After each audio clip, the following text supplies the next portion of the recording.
What's up, guys? Welcome to another episode of Media Talks TV with your host, Tony J.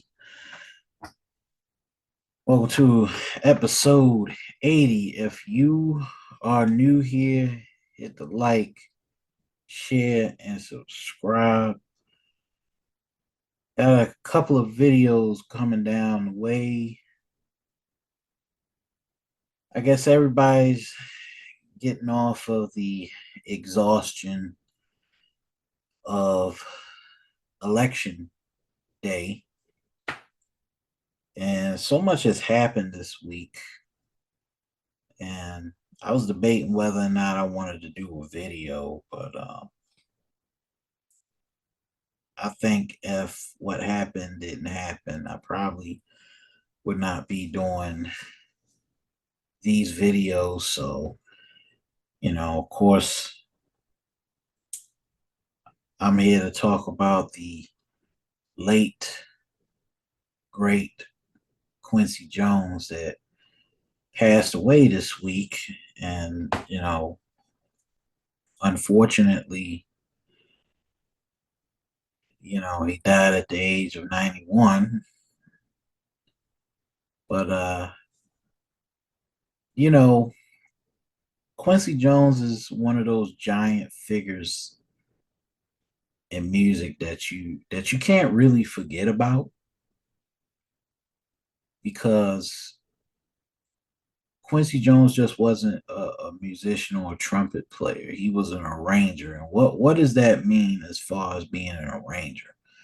Well, you could say Duke Ellington is a piano player, but he's actually an arranger. And an arranger is somebody that orchestrates music, writes multiple pieces of music, understands music theory and how music should be arranged according to certain notes and scales. And the guys that I knew that were great arrangers in jazz music would be, of course, um, Duke Ellington and Count Basie. And I forgot the name of this other guy, but this Count Basie and J.J. Johnson, who wrote many commercial jazz pieces. J.J. Johnson is a trombone player, and between Duke Ellington and Count Basie, all of them have what is called a large body of musical works, classics, and covers. And Quincy Jones wasn't just a trumpet player, though some when guys people look at Quincy Jones, they say, well, he was a trumpet player, but he wasn't just a trumpet player. He was a musical arranger. And he was also one of those guys that broke through the color barrier in jazz music because he was able to cross over into commercial success during the 60s, where he was writing music for TV shows and other things. Duke Ellington, well, not Duke Ellington, but Count Basie and Quincy Jones, those were the guys in the 60s and in the late 50s and early 60s that gained commercial success in the white world and was able to carry over their jazz musicianship into the mainstream of television. And he was the one that he produced so many records that you wouldn't think a black person would have wrote that song. um I remember there was a record one time he wrote called "It's My Party and I'll Cry If I Want to Cry." He actually wrote that song, and it sounds like it really sounds like a um Phil Spector. If you listen to it, it sounds like a Phil Spector record, but it's not a Phil Spector record. That was a Quincy Jones record. Um, that was one of those popular songs in the '60s. It's my party, and I cry if I want to, cry if I want to. He actually produced that song. Um, and there was so much other songs, the bossa nova soul, that of course you might remember if if you're an older cat that grew up in the '60s, you know that song was kind of like a playboyish, Playboy Club type song. And he had so many records that kind of evolved around kind of like the beach life and partying and stag parties that they would used to have in the '60s. That was a part of the Quincy Jones sound and that lifestyle that he was kind of kind of creating for that music.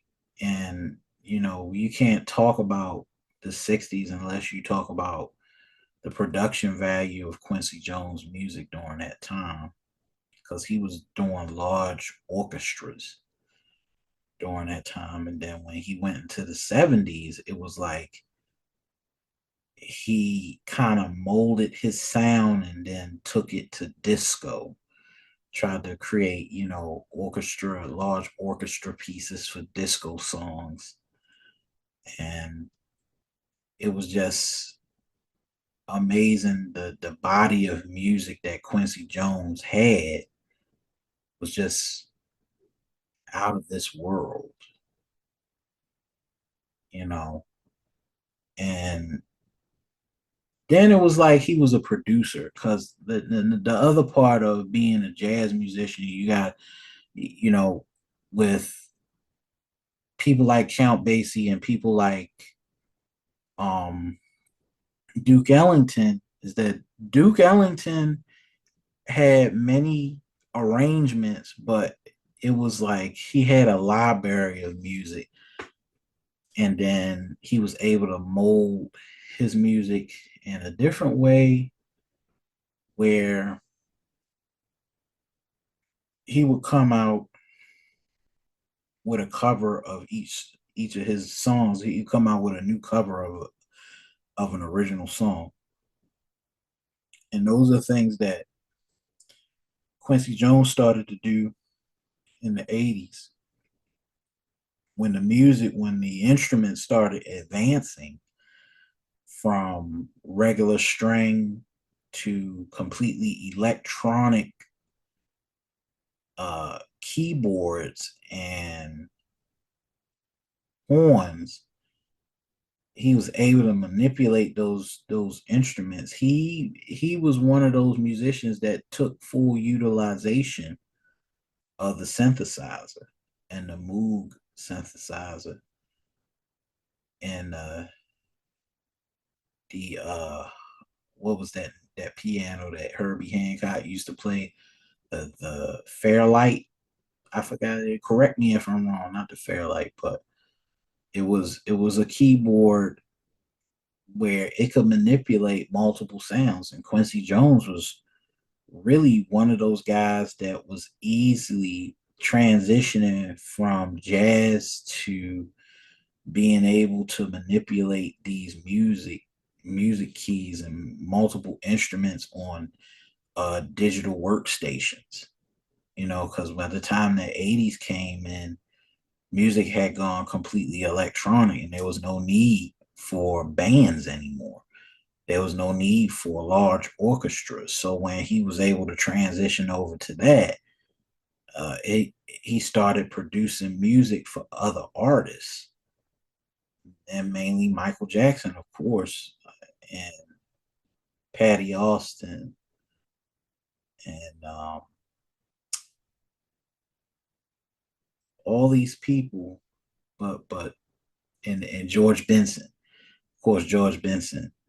He did "Give Me the Night," uh, "Love Times Love."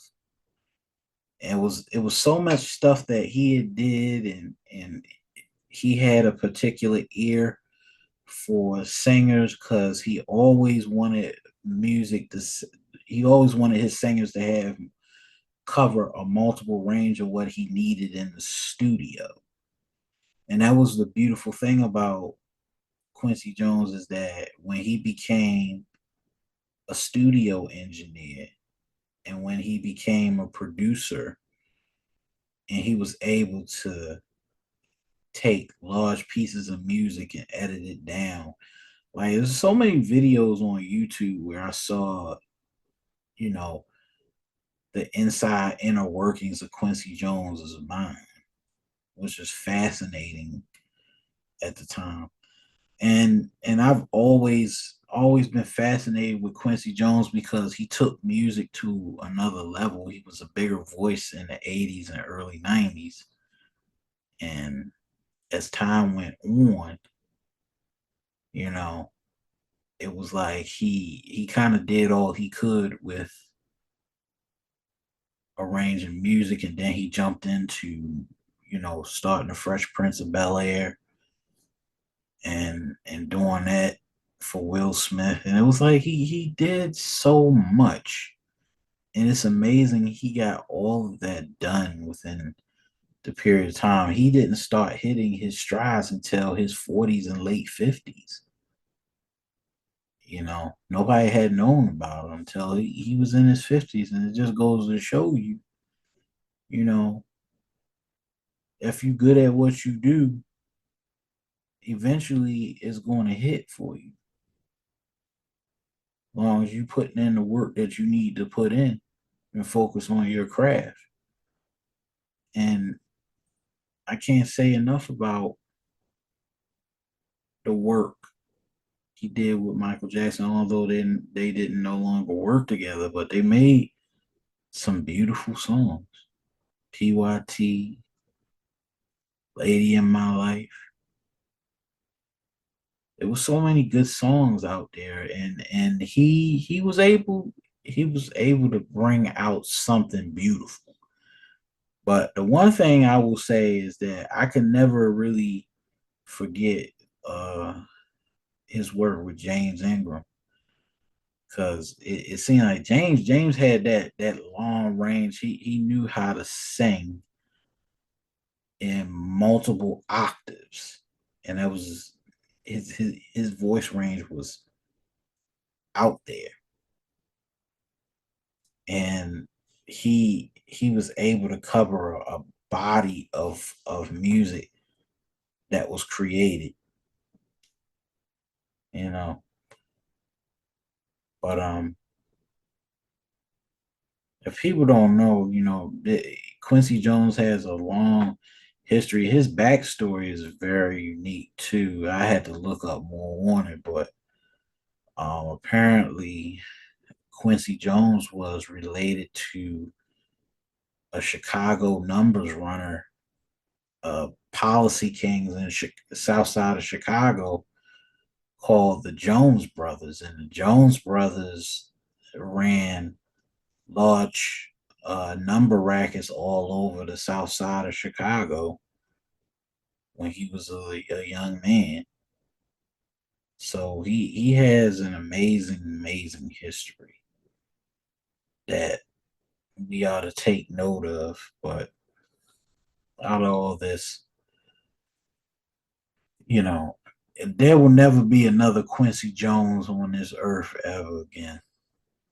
Just like there will never be another Miles Davis, another Charlie Puck, or Jimi Hendrix, Kurt Cobain, Jim Morrison, all those guys. Like this, everybody has a unique story.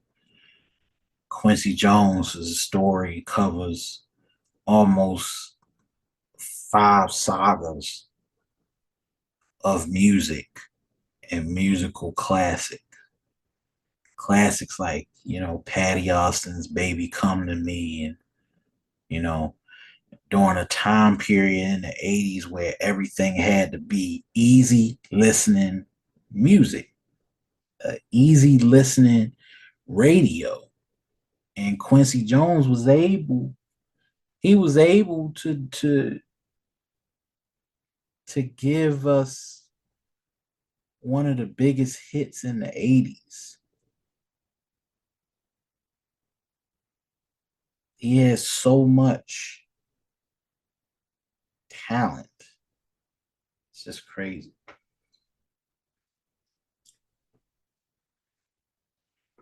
And then, of course, his 7 kids. I mean, the man has 7 kids. That's amazing. Rashida, Kendata, Quincy Jones third. Quincy Jones III is the guy that created the Beef series on BET. So he had his own production company. So it's just amazing how so many of his children have their own independent voices. It's just amazing. Anyway, this has been another episode of Media Talks TV. I won't keep you too long. Got another video coming up. Really want to talk about this election. So, rest in peace to Quincy Jones. Died at 91 years old.